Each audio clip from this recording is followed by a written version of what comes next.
My name is Benji. I do youth ministry locally in Boise. And last summer of 2024, our youth group partnered with Youth Dynamics to do an outdoor adventure trip for our middle school ministry.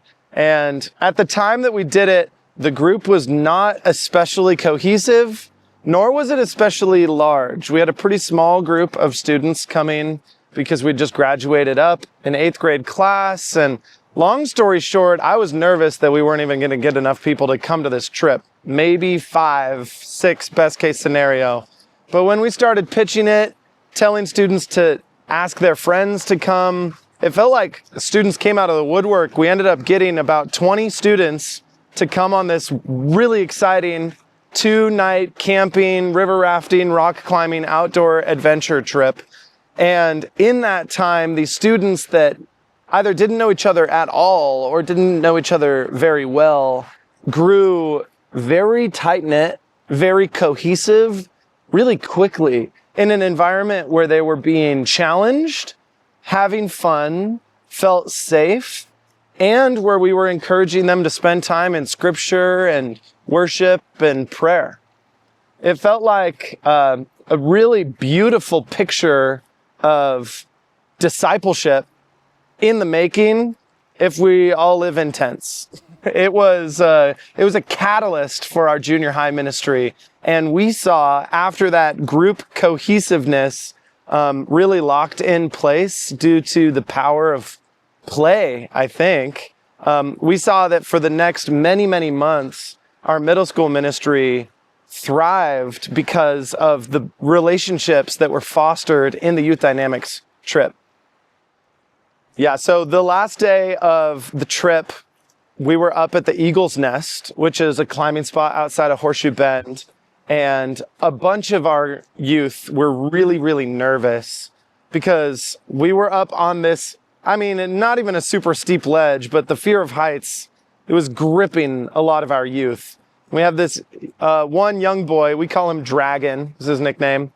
Dragon was over here terrified, which sounds really silly when you say it that way. I guess I didn't think about that, but he was terrified of the heights. He didn't want to rope in. He didn't want to climb, and we respected his boundaries. The youth dynamic leadership that was there was very careful to not force him or anyone beyond a boundary line that was too far, while at the same time encouraging them to step into some kind of challenge zone, is what they were told.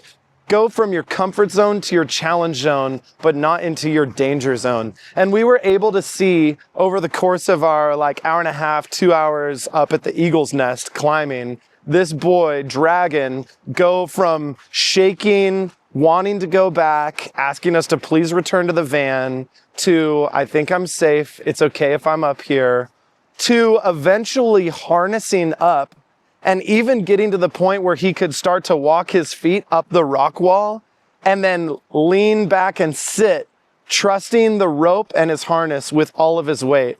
And in the moment that he sat back, I felt like I saw, because I was witnessing the whole thing, I saw this fear just melt off of his face and be replaced with this joy. Like he couldn't believe that he actually got himself to the place where he could trust this rope and this harness to hold him. It was a breakthrough moment for him. And he still, to this day, we're recording about a year after that event, 9 months a year after that event, he's still talking about that day when he trusted the rope to sit back in his harness. And a moment like that is what YD fosters all throughout their excursion adventure experiences. I've seen it many years with many different students, whether it's riding the bull on the front of a whitewater raft, or a rock climbing moment like that, or going down a safe part of the river, but still a kind of a bumpy one in a vest just by yourself outside of the boat.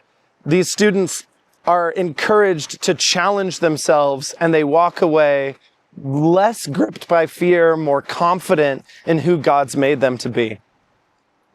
Group cohesion is something that I can't express the value of enough as someone who does youth ministry, especially for middle schoolers. It's friends that get people to show up to a youth group unless they're dragged there by their parents. And after that youth dynamic trip, there were so many strong friendships that were founded that we had students coming higher in attendance than we've ever had in our church's history for the middle school. And the relationships that were founded were such that students were way more vulnerable in small groups than they were with one another before that.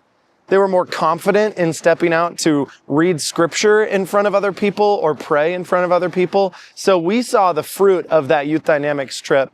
We're still seeing it to this day, that meaningful friendships were forged that are still lasting. We won some students to the youth group.